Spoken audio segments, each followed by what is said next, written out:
Welcome to the Giving It Away podcast. I'm Craig. I am Monkenstein, Eric the Mad Monk, And I'm Liam. aka Rude Dog, aka the Dead Collector, but for tonight's purposes, I am Eric the Addict. Nice. And I'm Liam the Addict.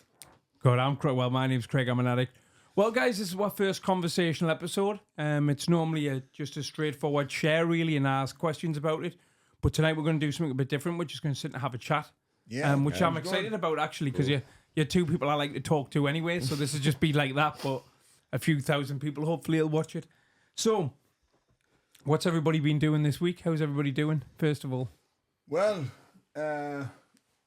magnificent, to be perfectly honest, you know. Yeah. I'm on a solar energy farm in Darlington, Right. working for an Italian firm. Right. Sounds like the mafia. Well, they're not even there. I'm talking to them in from Italy, basically wiping their asses, like, you know, because they just haven't got a clue what they're doing, to be perfectly honest. You know they might watch this, don't you? I don't see you next week and you go, we lost the contract. Well, and then he walked up at the day, to be perfectly honest. Stressful then. No, it's not stressful at all. I think that's what recovery's given us, you know. Yeah. I can just let it go. I can, I can take it in me straight. You get an awful lot of patience with recovery, don't you? Yeah, absolutely. You certainly do. It's one of the biggest things that you can do.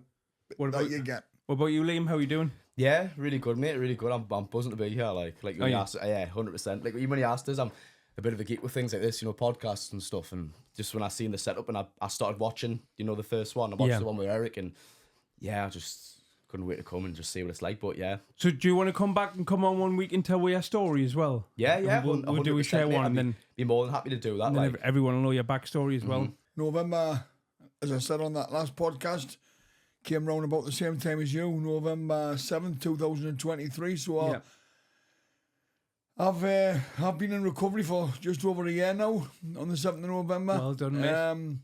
So yeah, I just want to, you know, carry the message to exactly what recovery is, and how that feels, and how it evolves, you know, because it didn't start easy, to be perfectly honest, you know. It was like hitting a brick wall when I first came around and walked out of that treatment centre.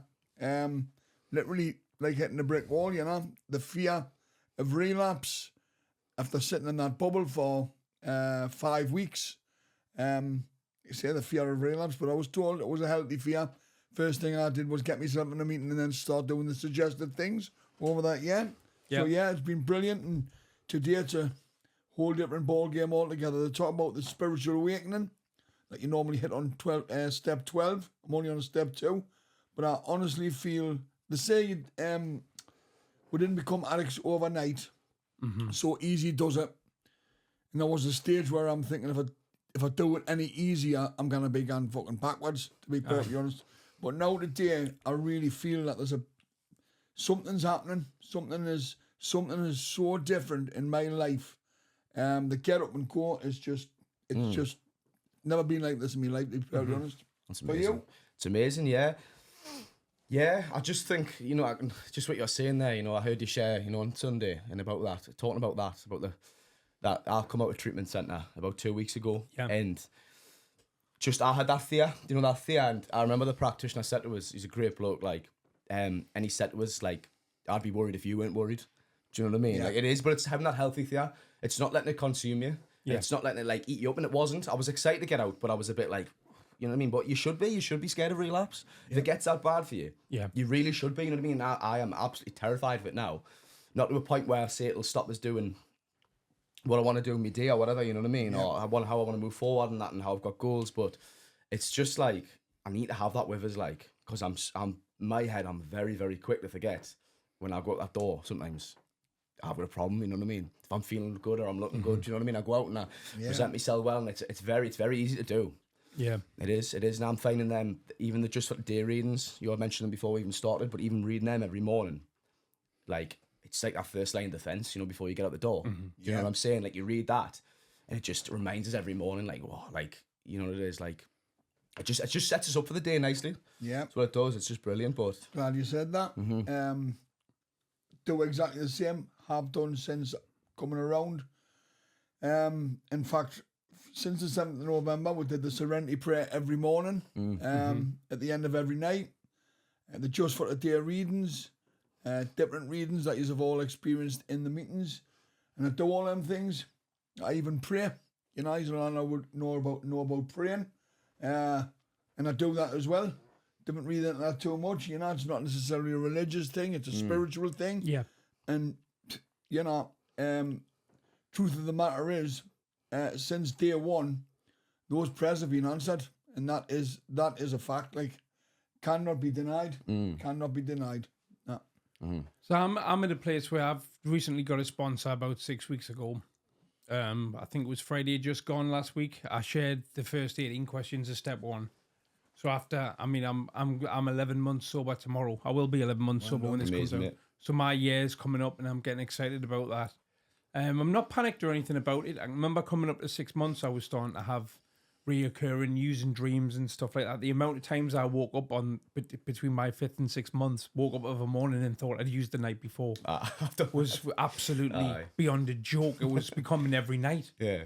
Do you know what I mean? I even had one where I woke up in the dream and I thought I was in a using dream, and then I found out it was real, and then I woke up for real, and I was just like, my brain needs to fuck clean off here. Like, you know, they say that that addicts are our own worst enemy, and we really are. Like, I mean, I've had a lot of people in the comments and whatnot say it like giving his praise I don't really deserve, in the fact that they're saying, oh, not everybody gets this on their first time, you know, gets 11 months clean and blah, blah, blah. This isn't my first time trying to get clean. Yeah. This is just my first time in NA.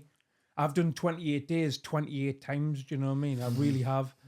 And just without that constant reminder of the meetings, my brain always tricks itself. It always goes, you can just have a few drinks, man. You'll be fine. You've just not took it for a month. You'll be fine. And that night, I might go out, or I might have 4 cans and stop then. And then my brain goes, you fucking nailed this. Within a week, I'm fucking locked in a room again. Yeah. Been awake for 3 days. Spent everything in the bank. And going, oh, wasn't that different, was it? Well, to be perfectly honest, I've said this before, I've got to take my hat off to you for being able to do it just in the rooms, off your own back, and for it to have worked. Not everybody's story. Touch wood. Touch wood. Not everybody's story. Everybody's journey is completely different. Yeah. And if the truth's known, and I truly believe this, had I not have hit an absolute rock bottom, if I had not have been walking around Cramlin like the Rab scene Nesbitt of Cramlin in town, you know, did you have the string vest in that? knee socks and shoes on, sometimes one trainer, one shoe, depending on what the dogs are fucked off with. Whatever I can find, same trousers from 3 or 4 days ago, go stinking a piss. Like literally, you know, stealing wine from Sainsbury's because Wallace hasn't left us 10 quid for 4 cans of Kestrel. The security guards must have just been letting you get away with it because you stick out like a sore thumb walking interest like that. I was a fucking good tea leaf. Like. I had my own little thing going on. I've heard these in the rooms as well, you know. I used to be on the fictitious mobile phone, talking away to Wallace, saying what shopping she wanted, walking around the fucking shop with a shopping basket, putting crisps in, putting eggs in, putting fucking tins of beans in, then putting all the wine in, and then walking back round the shop and putting all the tins of beans and the fucking eggs back, and then dropping the basket off and walking out the shop. Got away with that for a good old while, you know. But the truth of the matter is, I had to be taken out of society. I had to be locked away in a rehab centre for it to work for me. Locked away, taken out of society, and learned how to live life on life's terms once again, you know. Coming into recovery, like now, properly with NA and meeting you guys and whatnot, I wasn't really sure that these rehab places existed, because the only place I'd seen them or had any knowledge of them was Jeremy Kyle. And then I found out this week that apparently Newcastle doesn't have a residential rehab. So that's why I don't know they exist, apparently. Residential, yeah. Well, I didn't know nothing about that neither, if the truth's known. Didn't know nothing about it whatsoever. Didn't even know I was gone there. I might have been told, but to be perfectly honest, I couldn't keep a promise, and I couldn't remember whatever happened the day before the very next morning. And you know what? That's one of the biggest things that I've got now in recovery. The thing I pride myself on most is doing what I say I'm going to do when I say I'm going to do it. Because I couldn't do that. I let a lot of people down by just not being present. And it weren't my fault, you know. I'm sure Your Honour wouldn't say that in a court of law, but you know, it wasn't my fault, and this is what you get to find out as well. It was the disease of addiction that I didn't understand, you know, and it ruled my life, you know. Yeah, and I like what you said before, Craig, about, you know, like getting clean. Like I've got clean before, and I totally agree with that. It's easy getting clean. It's hard staying clean, isn't it? Do you know what I mean? Like, tried so many times, like you yourself, and like you Eric, you would have as well. You know, you try for your own back, and it's just it's nowhere near enough. I'm fortunate enough to have never been addicted to like an opiate or anything where you have physical withdrawals from. So it has, you know, so there'll be people watching this that are like, you couldn't fucking get off what I'm on by yourself, and they're right, I couldn't. Do you know what I mean? But I've never been in that position. But like you say, it's just you just need that initial one. I remember I was talking to Danny Christie about this recently, and he was like, he said what you were really doing is, he said, you were just having a rest. He said if you were eating something that was making you ill and you liked it, you'd take a few days off it, wouldn't you? Yeah. And I was like, you're right, because that's what I was doing. Really, I was just resting until I was charged enough, and then going back out there hell for leather again. It's absolutely mental how the disease of addiction works. It really is. Now it'll trick you. Battling, cunning, powerful. That's what they say. You know, you'll never meet an enemy as powerful in your life. But you know, it's a miracle what this 12-step spiritual program can do, and recovery can do, and being around like-minded people. Because I just stopped drinking. You know, on the 7th of November 2023 was the last drink I ever took. Last time I ever that I ever obsessed over that drink. And you know, when I went in there, I honestly went in there willing, open-minded, honest, and I really wanted to get well. But if the truth wasn't on, all I wanted to do was stop drinking. What I didn't realise it was going to do for us, almost a year later, was fix what's going on in here, like. Yeah. And it really has. And I think that's as well, though, that's where you give yourself credit, because you've got to put the work in as well, haven't you? And you know this, do you know what I mean? You do. It's not enough just being an addict, putting down the drink and the drugs. You know what I mean? That for a long time, that wasn't the problem for me. It was the solution. Do you know what I mean? It was the only solution I knew. Absolutely. But like I say, it's simply not enough. And I didn't realise that, Craig, but that's meant to hear about you getting a sponsor and stuff and doing that as well. And how you find that so far, though? So far, and I did it because I've got a vlog channel as well where I vlog about my day-to-day life, and I was talking about it on there the other day, and I found it. So far, the first, say I'm quite self-aware, I think. Even when I was in the madness, I was pretty self-aware. I just didn't fucking care. I still don't now, to be honest. That's why I can sit on here and talk as openly as this to you guys. Yeah. And the first 18 questions that I've done, I didn't learn anything new about myself, but I've been going through things in, you know, looking at the person I was and trying to improve as a person in the nearly 11 months I've been sober now anyway. But I look forward to getting more and more and more into it. But it did feel like a weight off my shoulder, and not so much the reading the steps thing to me sponsor, but the conversation that we had for an hour afterwards. Yeah. One of the best conversations I've ever had in my life. I remember that the day I die. Yeah. Same as the first time I ever met Liam was in the first meeting I went to, and I can remember him talking, and he said that he's heard everything there is to hear in these rooms, but he's never heard anybody come back from a relapse and go, was fucking mint that. Yeah, and it's quite ironic that, because that's exactly what I've done. You know what I mean? Like that's what I mean. Like it's crazy, isn't it? Like that's why I'm so grateful, even just today, because I feel like I've got it today. You know what I mean? And all them little days can add up, but just for today, I don't know how I'll feel tomorrow. Yeah, and that's why it's a just for today program. And like I say, just mad. That's the insanity of the disease. Yeah. Do you know what I mean? Like, and it took me. I'd convinced myself, you know, I can do what normal people my age can do, and it took me 9 months of research to realise, and then to go into a rehab myself. Research is a great way to call it. Research, and you know what it is. You know what it is. Right? I think it's because I've been hearing that, you know, in the meetings. But I was revising for that exam for 20 odd years. And I was about to say though, right? I would not recommend anyone. Me. I've heard of the psychiatrists. I've heard of the doctor, the hospitals. The institutions. How old are you, Liam? 28. Are you 28? 28. Now, actually, this is funny. It's not funny, but it was nice as well, though. I had my 28th birthday in the rehab. Day 2 of being in rehab, and it was, you know what it is? It was a birthday I've actually, like, remembered for a while. I know it sounds a bit sad, but it was, like, nice. You know, they got us a card. They give us this little affirmation book. And every morning we'd do these affirmations in the rehab. Yeah. You probably know about this. Daily affirmations. And I think, so what we've done is, would get up every morning and leave your ego at the door, they'd say. Yeah. And you'd shout at the board, and to start with, I was like, I'm not fucking doing this. You'd shout at the board. So What you'd do you shout at the whiteboard, so you'd point and shout, and it would be like you just say like positive things, you know Yeah. what I mean? So to start with, everyone was a bit like mumbling it, you know what I mean? But by the end, I was just fucking going for it like that, you know, because I thought, you know what it is, like, in 30 days of saying that myself, I started to believe it, you know what I mean? Yeah. And I started to feel good.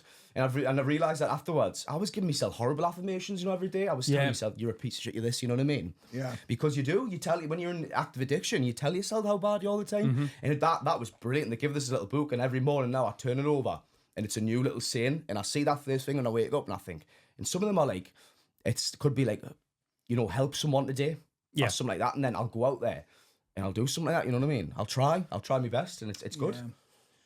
The literature that they give you, whether it be AA, whether it be NA, I wouldn't have gone into CA, that wasn't even part of it going on there, you know. But it's almost like it's written for us. When you read it, everything in there, and just for the day of reading that's in the basic text. There's a different reading every day of the year. Every morning that I wake up and I read that or listen to it on an audio, I'm going, fuck. I'm looking around the room, I'm thinking, fucking, was this program written for me? It's unbelievable. And when you did your step work as well, I don't know whether when you went through the disease of addiction, and the insanity and all that shit in step one, because I've shared my step one, I'm about to share my step two on Saturday. Yeah.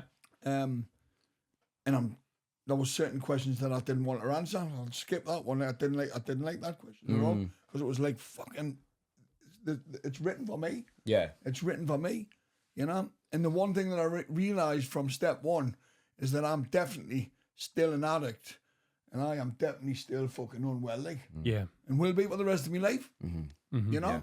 Yeah.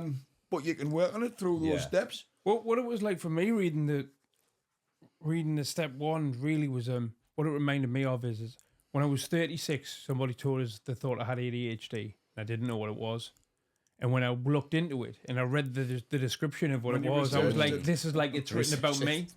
This is like it's written about me. And then I went and got my diagnosis. And it's been the same with being an addict. I was like, this is, yeah. Which is another example of how it's a disease if it's got symptoms. Do you know what I mean? Course. Yeah. When were you diagnosed with that, Craig? When you were 36, I'm 44 now. How did you, like you were saying there, you read it and did it all just click? You know, when you read it where you're like, that is, and then, how did I go about my life for 36 years? Well, I was a bit of an exception to the rule, because what I'd done is I'd identified what some of these things I couldn't do were, but just called them something else and got other people to do those things in my business for us and stuff like that. And so I was like self-medicating in my day-to-day life of the way I had things set up around. I'd built a world designed for me, if that makes any sense, which made things easier for me. It's mad how it works, because it makes absolute sense to me, you know. But you know, I mean, I remember at the time, and I got me medication, lisdexamphetamine. At the time, I'm addicted to speed anyway. Fucking hell. So the doctor said it was, whatever you do, don't bite the capsules open or anything, because it won't dissolve slowly in your system then after 12 hours. In the last 12 hours, I thought, fucking don't tell me that. Right? So I got myself off speed for like 4 or 5 days because I was going to take this prescribed stuff, and I'm like, because it's really what I was doing was self-medicating anyway, but I didn't know that I had ADHD when I started self-medicating. So I've taken one, I've left this house, I walked down to my mate's house, I got halfway there and it kicked in. And I was like, oh, it feels like it's been this. I turned round, walked back home and started eating handfuls of them. Yeah, and then I've never I think I was prescribed it for 9 months before they stopped it, because you have to go for regular heart checkups. Well, I was on illegal speed, that and cocaine, going for a heart checkup. I was nearly blowing the machine up. So they just took it off us. People say it was, so does it work when you take it properly? My honest answer is I don't know. I've never successfully done it. Never. I was, for that 9 months, I would get that. To me, it was just a fucking another 3 ounce of speed, basically. Yeah. I would do 6, 7 of them at a time. I was making cups of coffee and that, opening them up and pouring 6 of them in that, sitting in here watching the wrestling on the projector. I think it's fucking mint, this. Watching the wrestling. Class. I think, and I mean, it doesn't make any difference how it all took place and why we became addicts. Yeah. But you just struck a note there just before there when you said self-medicated. You know, to deal with your ADHD. What's it? ADHD. Can't even spell it, can you? Yeah. But the way I look at it is the self-medicating, because I self-medicated on it was called dihydrocodeine, DFs they call them. I've got to be honest. Besides people like yourself, I've heard talking about it. I don't even know what that is. I didn't either. Basically, if you do 30 a day, like what I was doing, You do 30 anything a day. it's fucking heroin. Is it? So It is. So is it an opiate as well? Is it? It's an opioid. Right. That's exactly what it is. Very strong opioid. It's banned now. Well, all Right. doctors are trying to get people off the prescription, not just because they're selling it to the likes of me in the past. But yeah, when you start building up a tolerance, I was doing 30. They just eat them like Smarties at the end of the day,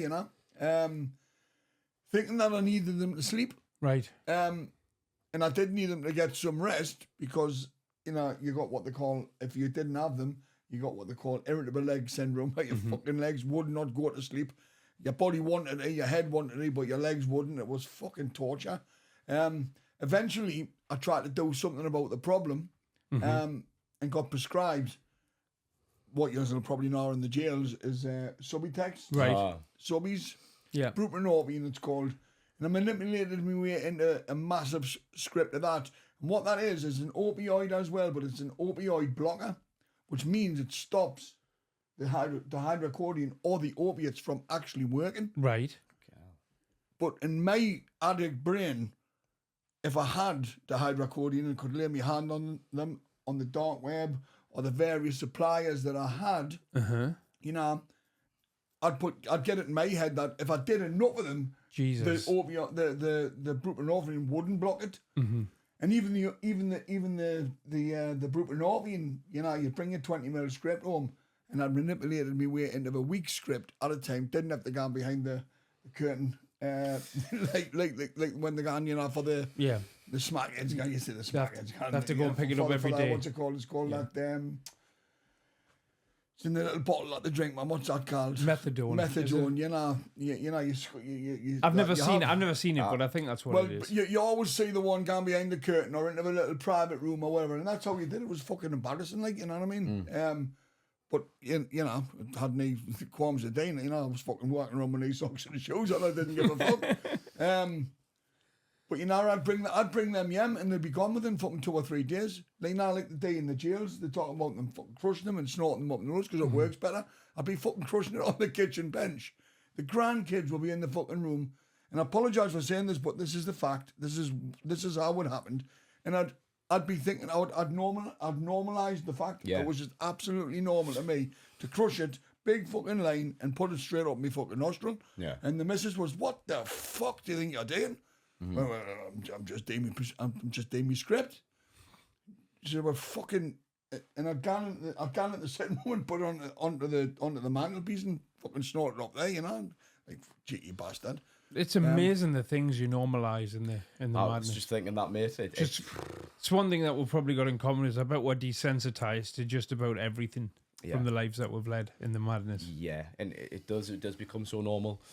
And then even looking back now, like even this last, like I said before, research, even that bit of looking back on that relapse and like the things like even I was getting up doing that and even my behaviours, you know what I mean? The way I was talking to people and that, and I look back at that now and like it blows my mind. Do you know what I mean? Looking like now and thinking how even 50 days ago, that was 50 days ago now, and it's such a short period of time. And such a lot of change and a lot of work to be done, but just the stuff I was doing, like your morals are just shattered completely, aren't they? You know what I mean? When you're out there in the madness, and I sympathise for anyone still out there, 100%. You know what I mean? When everyone knows what it's like, it's terrible. You podcasted me, my son, on when he had his problems, and I sat and watched it, and it brought back some hurtful memories because I thought I gave them a fucking brilliant life, like.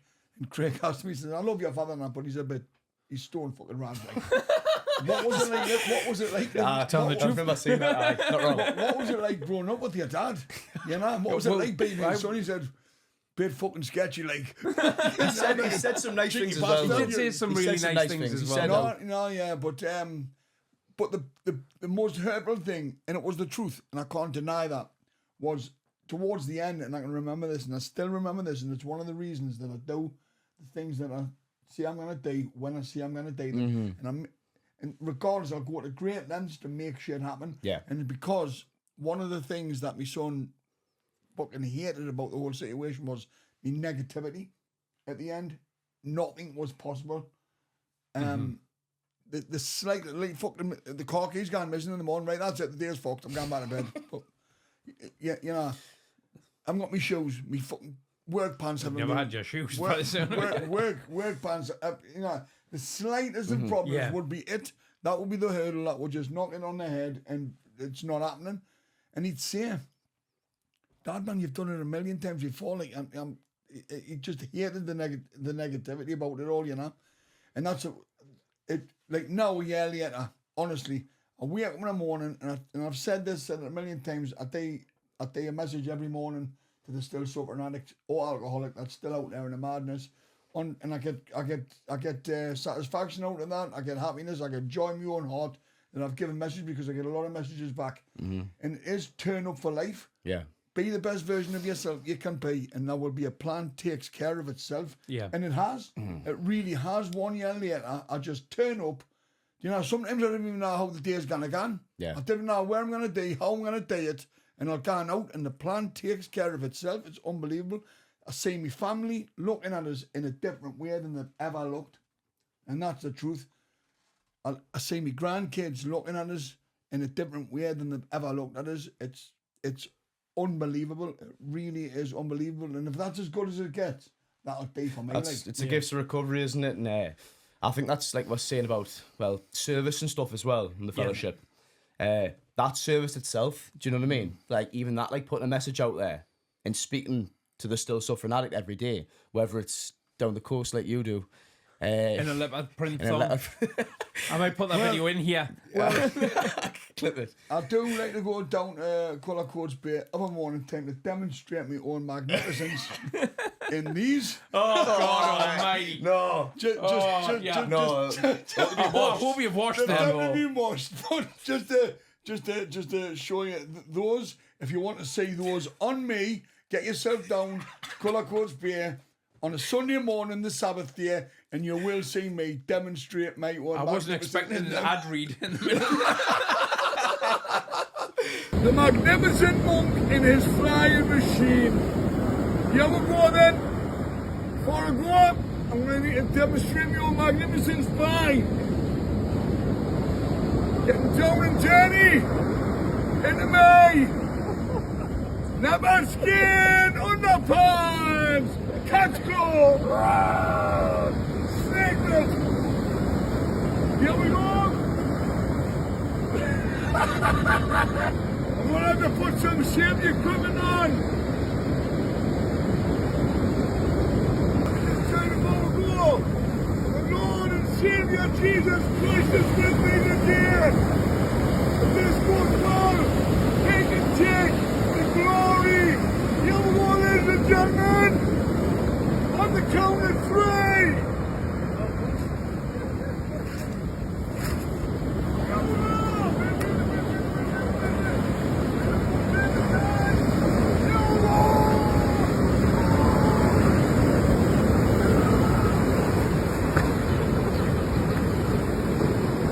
So we're going back to that one, you know, from when we all first came around, you know, I never listened to fuck all my life. Like, I wouldn't listen to anybody. My way was my way or the highway, and that's it.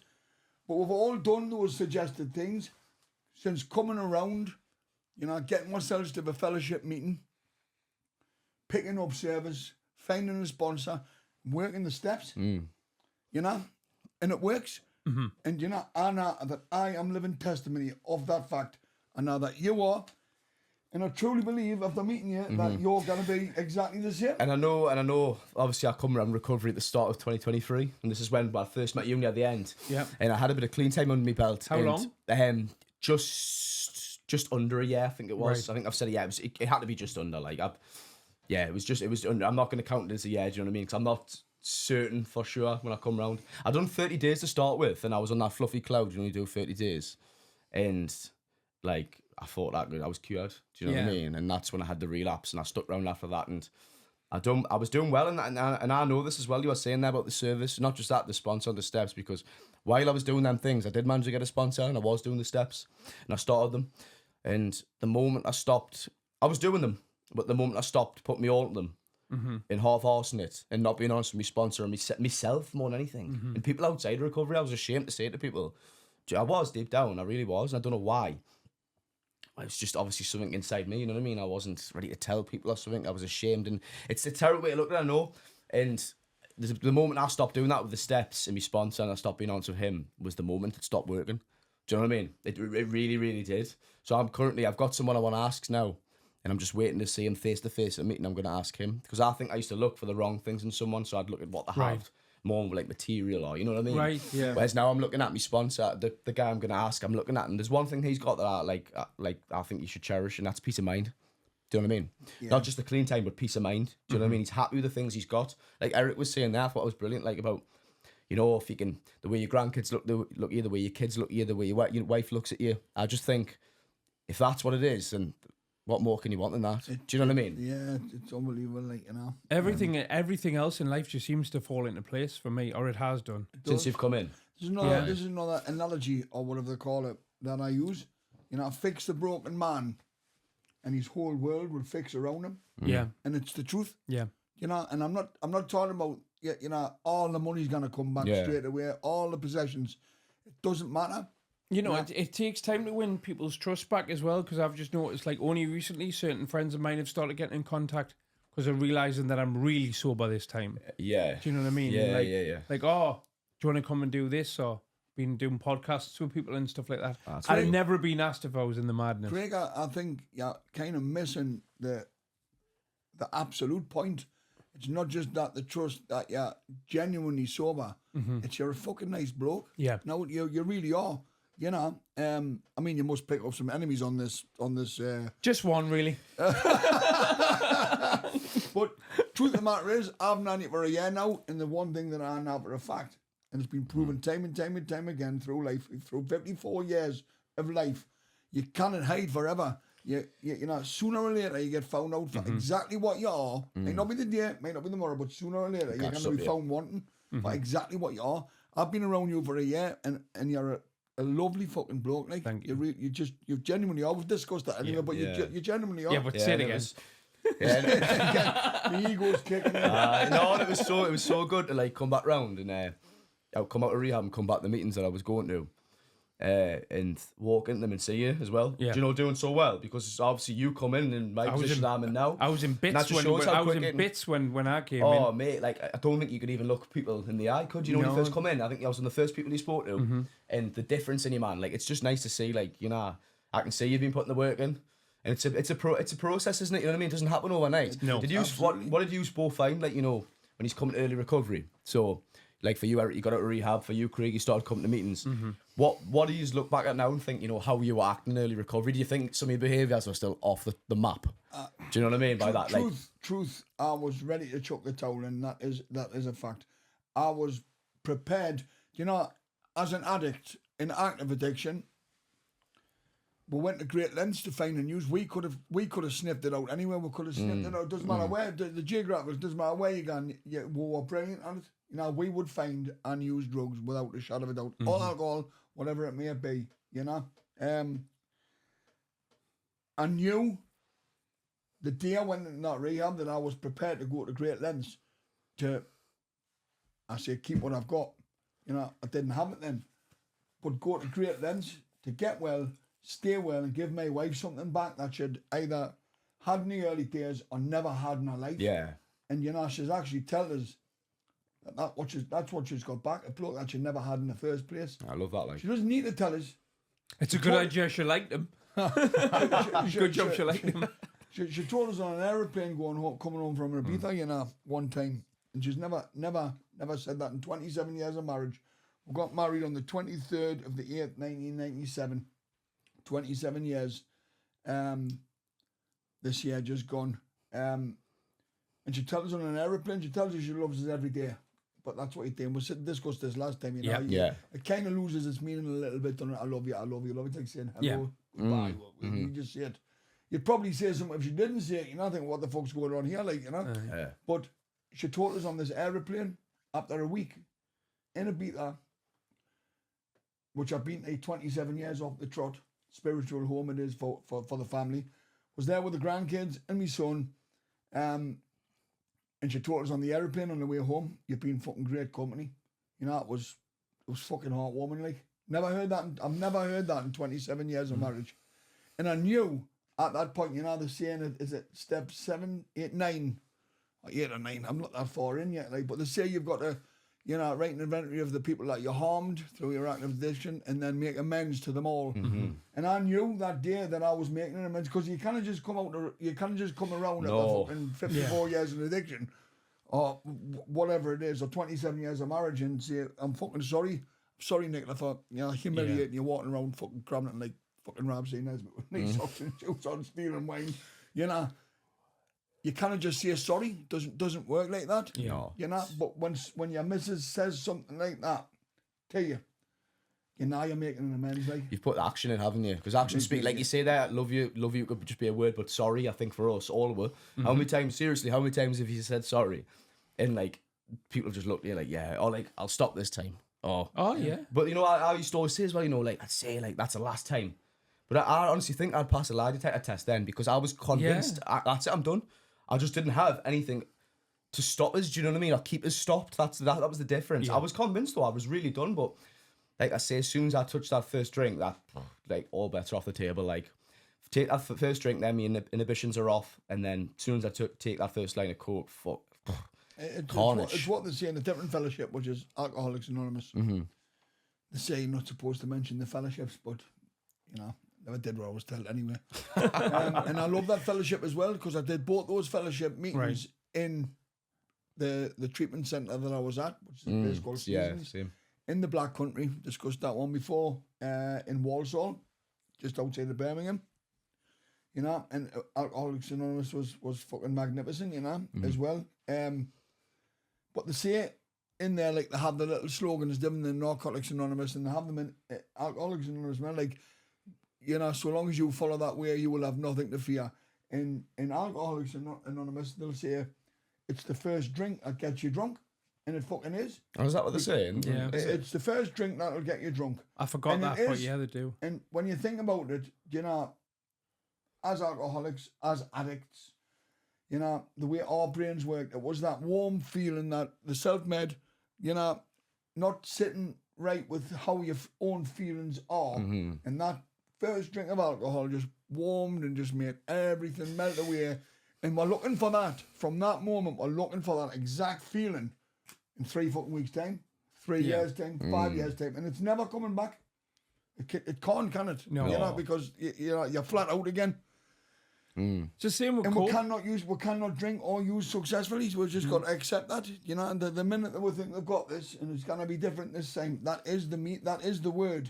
If you look it up in the dictionary, is repeating the same mistakes time and time again and expecting a different outcome. Mm-hmm. You know, I've got this recovery business fucking nailed on now, so I will be able to go to Ibiza, have my 54th birthday, and that looks all right. I should just be able to have a couple this time. It'll be all right because I've got recovery now. Doesn't work like that at all. No, it doesn't. The minute that you start thinking that, and I did think that the second time I went to Ibiza this year. Yeah. The minute I thought that, I gave myself I gave myself a slap, a fictitious slap. I gave myself a slap straight away and realised straight away, you do that, and it's fucking game, set, and match. Yeah. Like, checkmate, gone. Game over. Ruin everything that you've worked for. Yeah. You know. Mm-hmm. Yeah. What were you gonna say there about? It's the same. Coke? It's the same with me and coke in terms of, you know, they say like one drink gets you drunk. Once I've had one line of coke, I'm not back to where I was. But there's no way I'll only have one line of coke. Oh, who does? I could never. No way. Nah. And cocaine used to, once upon a time, make me the life and soul of the party. I'd be mint crack. I'd be dancing. We'll be having a laugh, this and that, you know what I mean? Fucking, whoa, Craig and that. Back in the day. Aye. Right? Now, if we were sitting here now on it, I'd come up with some excuse to get used to leave, because I'd be paranoid to fuck. Absolutely. I'd have all the fucking things on. I'd just have the light of the telly on, and I'd be sitting just battering it, and it would just be making me more and more and more and more paranoid. Yeah. And that's all you're doing. You're taking not enjoying a single second of it. No.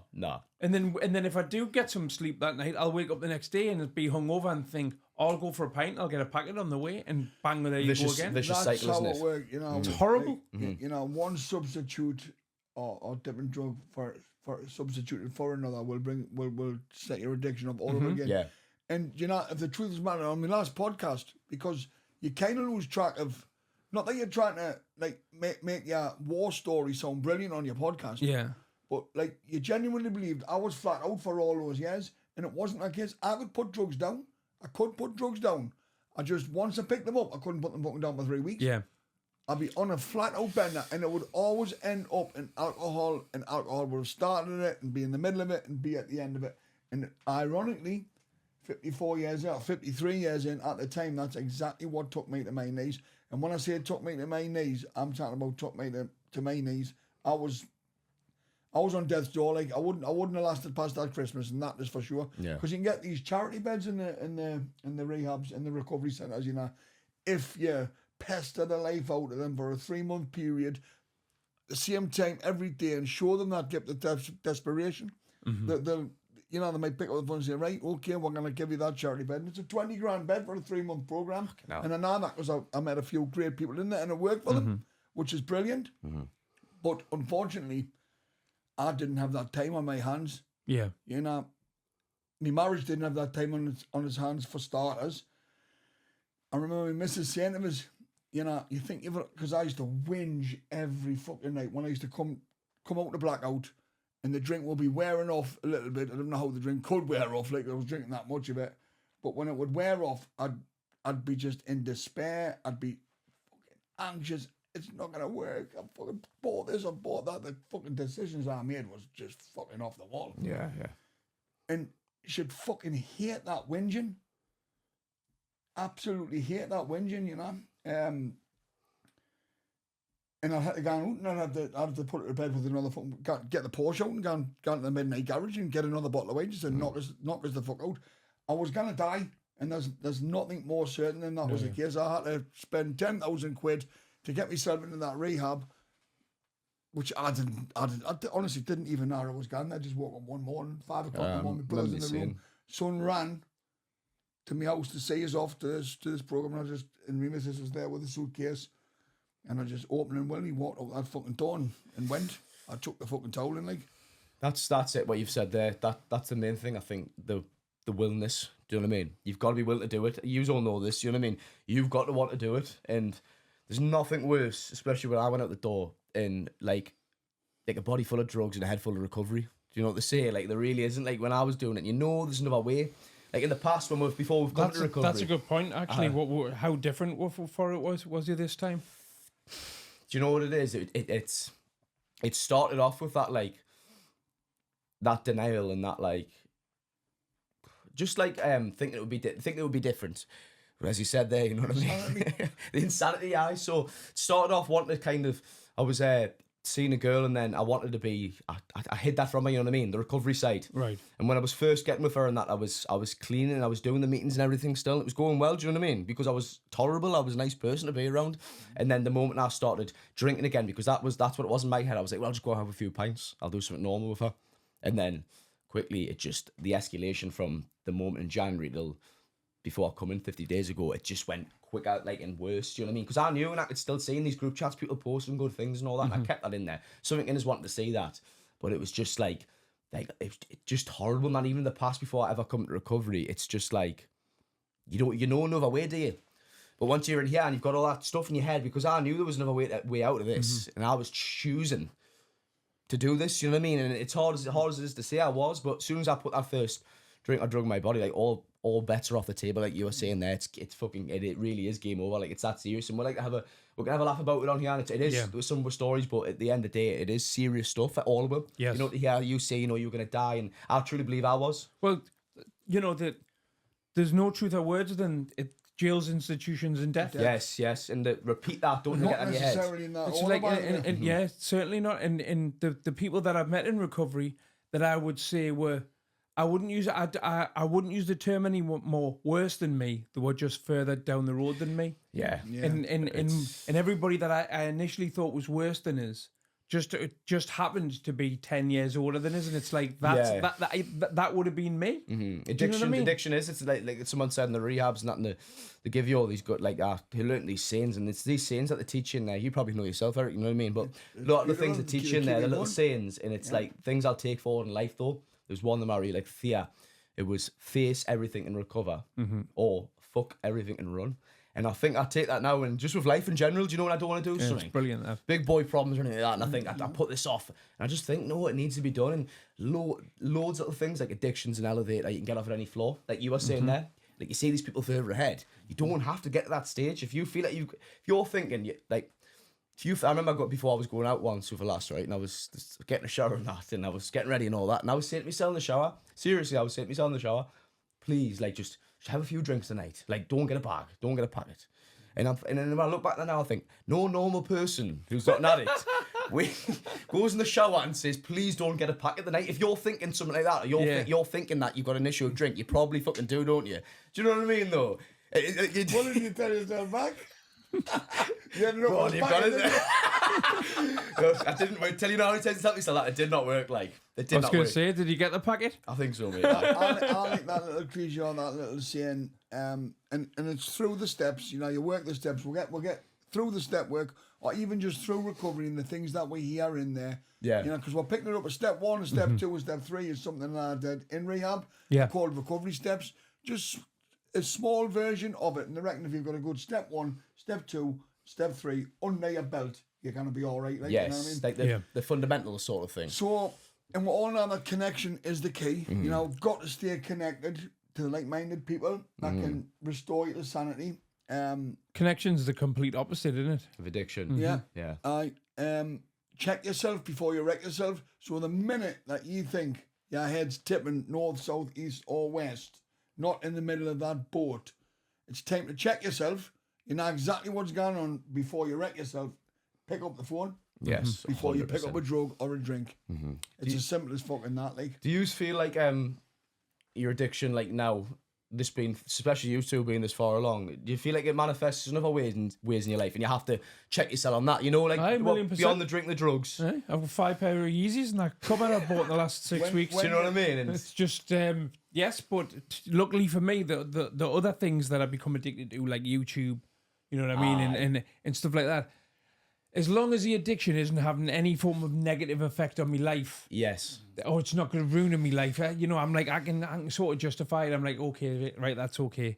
If something was causing a financial strain on us or something like that, you know, I'm very lucky. I've never been one to gamble. I put £1 in a fruit machine, and I'm pissed off if I lose it. I don't think let's chuck 100 quid in. I've never got a buzz from it. Aye, same, mate, same. Thank God, because you know what I mean. I wouldn't have nout. Yeah. But yeah, I have seen it manifest in other ways. And one thing I've noticed as well, when I first came into recoveries, I was still quite a bitter person for the first 6 months or so, and I didn't realise I was until I wasn't anymore. If that makes any sense. Yes. Please just said that, Craig, because when you're going through your step work and you're going through your step 1, you know, you realise that the disease of addiction isn't just being addicted to alcohol or drugs, or clothes or sex.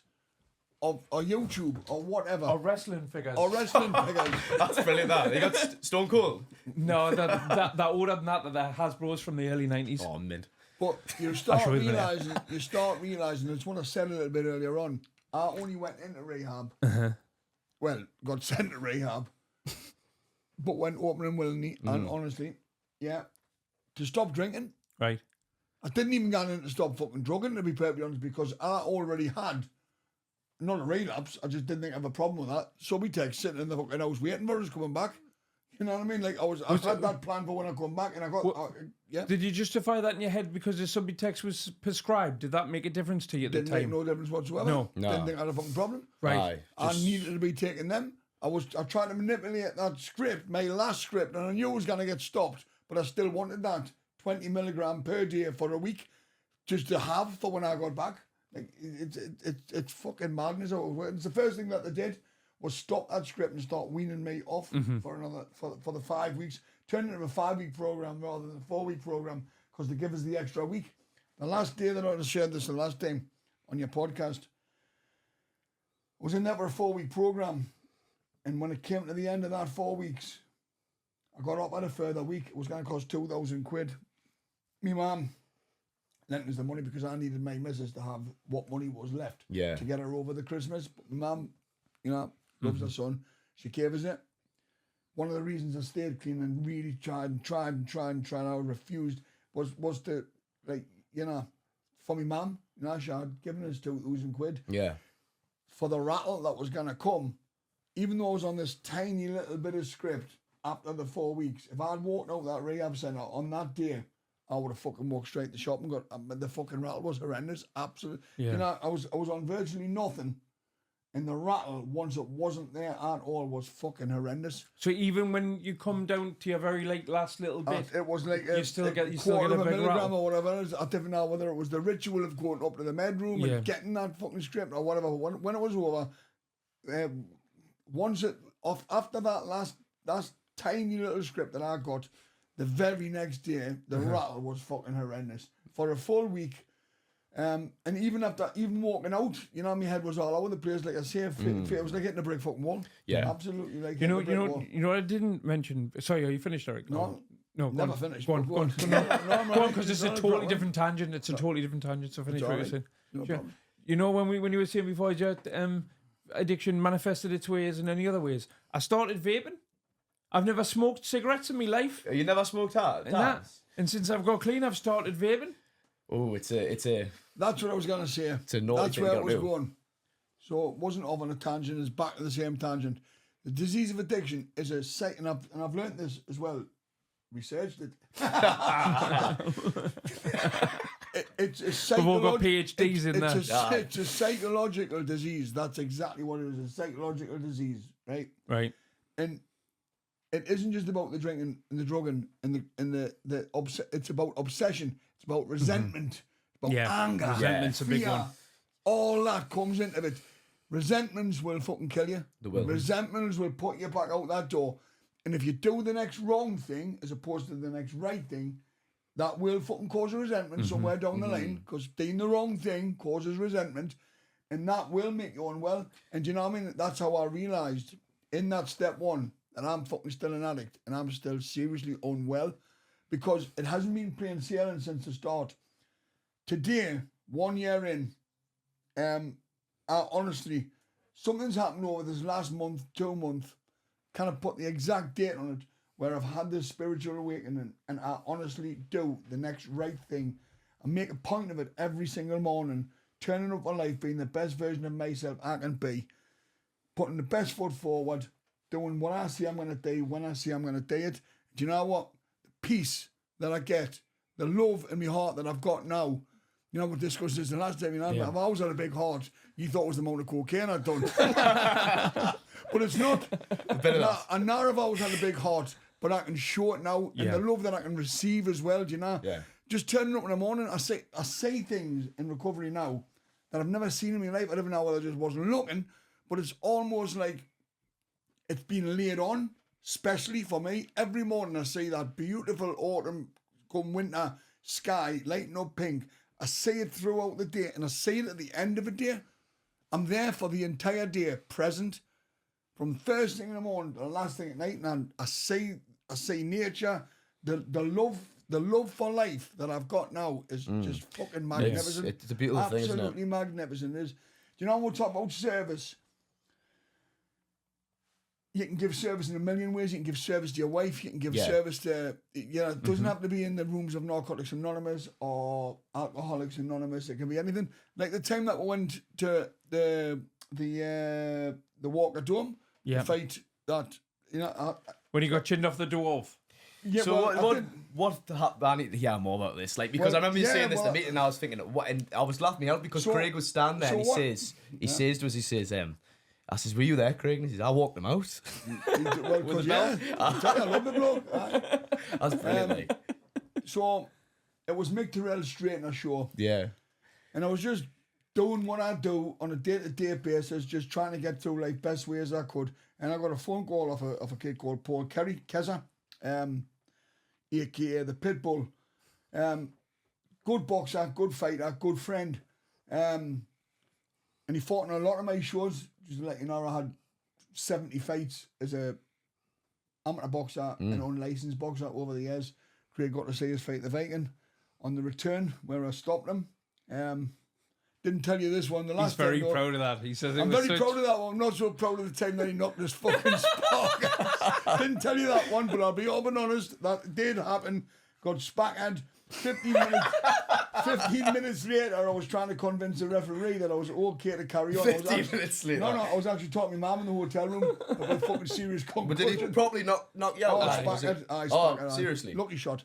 But anyway, so bearing in mind, I've been flat out for all them years. I just said before they're up. You know, I was on death's door. Yeah. That's where I was. I was at rock bottom. I was absolutely fucked. I was. You know, heart rate was something like 200 over 160. I was heart attack city when I walked in that fucking rehab center. I didn't have long left. So it was about 6 months in, and I got a phone call of Paul Kelly asking us if I would stand in for an opponent on a show at the Straightener Show, which is Mick Terrell's. And I thought, fucking Keza, like I've never trained for fucking years, need a knee replacement, torn hamstring, torn biceps, torn triceps. A man's fucking falling to bits when I'm 54 years old, you know, coming up. And then I had a rethink. I thought, you know, every time I ever asked you to stand in or come and fight on one of my shows and sell tickets, you did it for us. So fuck it, I'll do it. Yeah. He says, you're fighting somebody called Aaron the Killer Godzilla. I thought, fuck. I said, I'm not bothered. Yeah, I mean, I don't care. I've got nothing to prove. I fought the best of them. I always made a good account of myself. Yeah. I'll fucking fight them. I turned up. So when did you find out this? Like, wait. At the weigh-in. I've turned up the weight and he's going, he's a fucking dwarf. You had no idea. I just thought We're not talking about a little person, we're talking about a fucking dwarf. What I didn't realise is how hard these little bastards are, right? They use them as fucking cannonballs, right? Knocking walls down. Fucking hell, it's turning to Wolf of Wall Street this time. They fucking hire them out at parties, no kids. But what a lovely bloke he was. And you know what? It made sense to us.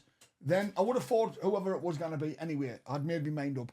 But it turned out to be an exhibition bout with a dwarf, a lad called Aaron, who I'm still in touch with now. You sound as fuck, lovely guy. Kid. The kid had trained hard for that fight, for inclusion. And I thought, you know, I'm going to do it. And we did an exhibition. There was nothing planned. Got a hold of his head in the corner, held him at arm's length, so he's just swinging his arms off. He's totally out of reach, you know, like a range war. Yeah. Kicked him in the balls, put him down. And then the fucker knocked us out.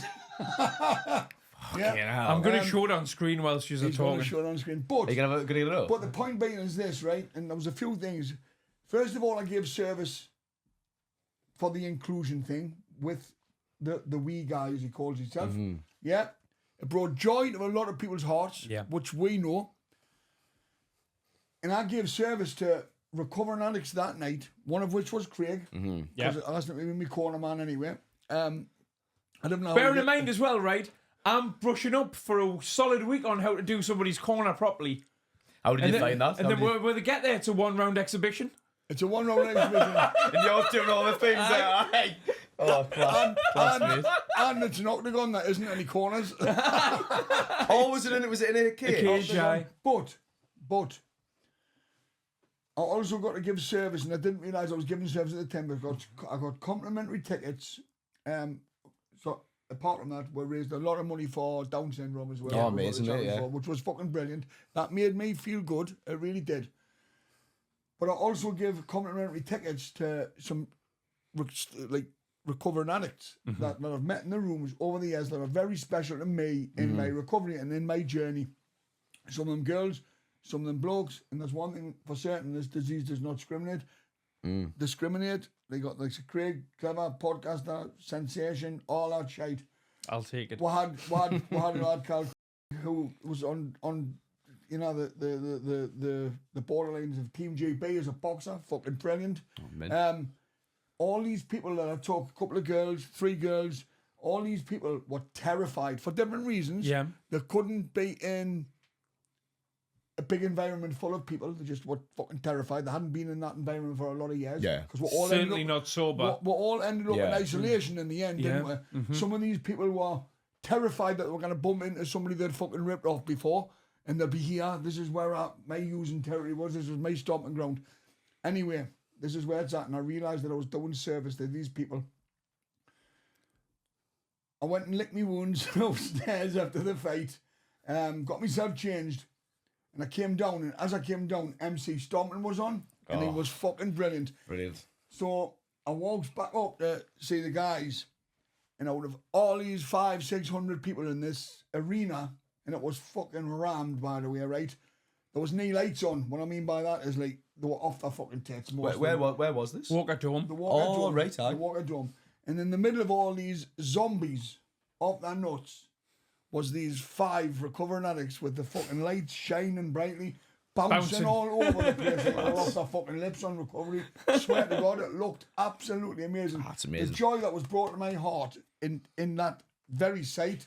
I stood, the notice is there's something wrong with Eric, because I was standing in front just like smirking with joy, like just buzzing off them. It was a fucking amazing night. It was amazing. How were you terrified about going? Or how do you find? I wasn't terrified about going, but I go to a lot of bare knuckle events. I go to all the BKFCs. You do, don't you? You do. I've done commentary for some BKB. Have you? Yeah, stuff. So I was fine in that environment, but I was one of the ones that was So you've done that before. You've done quite a while, the BKB thing. I've got to ask this. Like, I know it's not recovery based, like, but I'm just gonna put it out there. So obviously, just talk about boxing, and boxing in general. Like, he's gonna watch that Paul Mike Tyson fight. 1 million%. 1 million percent. What do you reckon? I'm curious now to think. What do you think's gonna actually happen? I don't know. I honestly don't know. I hope Tyson knocks him out in the first round. Funny one, I hope Tyson catches him. Yeah. One thing's for sure, we're all sucking into it on, but even though there's a call Frosh and all these haters and all these doubters and all that shit, they're all, it shouldn't be happening. It's an old man, it's a this, it's a disgrace, it's a bollocks. They'll be all watching without a shadow of a doubt. About 10 years ago, the film company I owned were given a job by lawyers in London. Give her a job. They said, we're going to pick somebody up from Newcastle Airport and film them for 5 days. Can't tell you who it is till you get there and blah, blah, blah. It was Roberto Duran. So we spent 5 days filming Roberto Duran for them. It was meant for a reality TV show that never, it was a pilot that it never went any further, but we got paid for it. And then a couple of weeks later, they said, we're going to the Hilton in Leeds. So will you come and film Mike Tyson for it? So it was an under the table endorsement deal where he was getting X amount of thousands of pounds, take some photos with a watch brand on a t-shirt, but there was no contracts, no nothing, like 60 grand cash in a bag to pay him and that. And so we spent the day with him, and he's the weirdest person I've ever met in my life. He was lovely, but he was the weirdest human being ever. Like, he looked like a load of fun to be around. He looked like he was off his nut, and I'm fairly sure he wasn't, if that makes any sense. Roberto Duran, no mass. Yes. Yeah. So when was this, sorry? That was about 10 years ago. It was about 2014. I've still got the footage from it somewhere. It's a crazy experience, like, isn't it? Yeah, it was incredible. But do you think all this stuff, I don't think it is, but you hear a lot of people saying it's all fixed. Do you know, like this whole thing with this lad fighting, like, YouTuber or whatever, and he's boxing this guy, but can it be, man? Can it? You know what I mean? I don't know. I don't know what it would... From what I've seen about Tyson, even that exhibition, they call it exhibition for one reason or another. Even the one with Roy Jones Jr. when he came back in COVID and he fought him.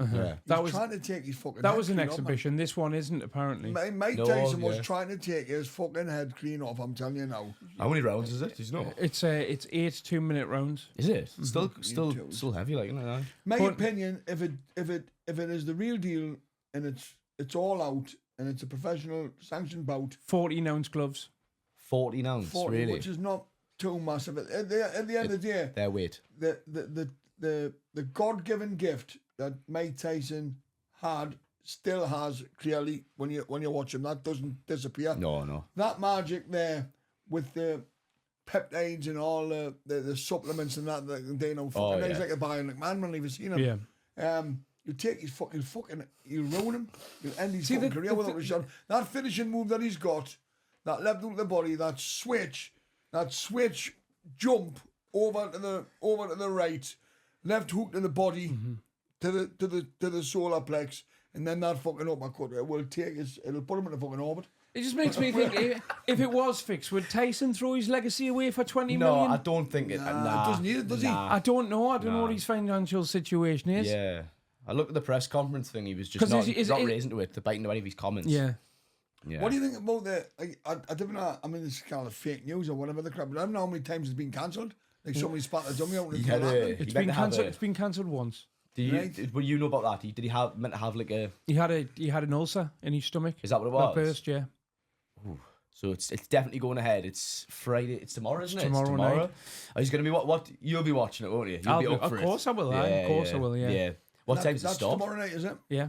What time does it start, Craig? The television broadcast on Netflix starts at midnight, I believe, and the ring walks for the main event are expected at around 4 a.m. Plenty of Red Bull.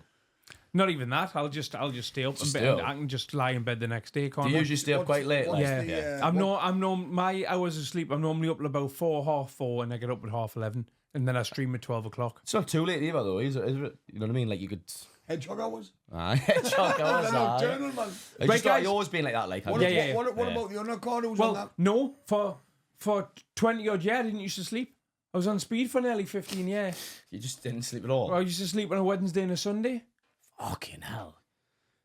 Got some catching up with you on sleeping, eh?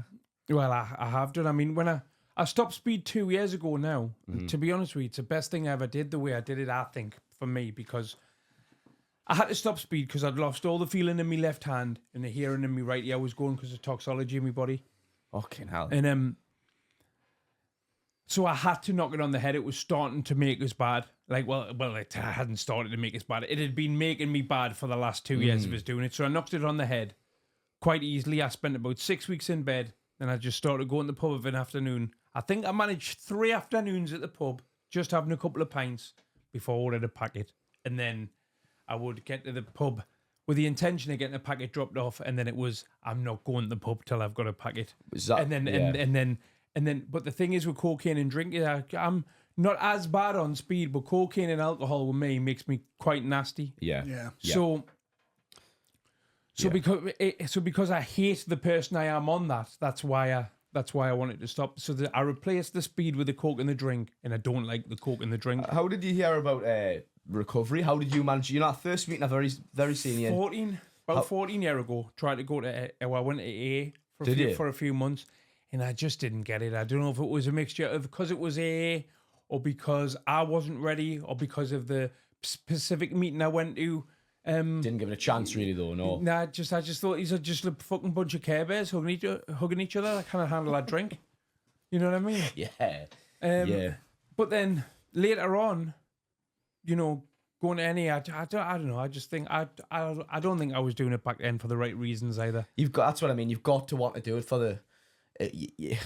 Like I've heard it so many times, and you can't do it for anyone else. How many times have you said this, both of you? Like, I'll stop for this person, I'll stop for this person, and you really, honestly, you really want it in your heart, but you just like you said, you pass a lie detector test 100%. I couldn't name it on my own grand. Nah, you couldn't, could you? No, And it sounds terrible, but it shows how like much of a disease this is. Do you know what I mean? How serious it is, and how serious it needs to be took. It's been at least 10 years. The last 10 years of my using, at least I knew I would be much better off not doing it, but I still didn't want to stop.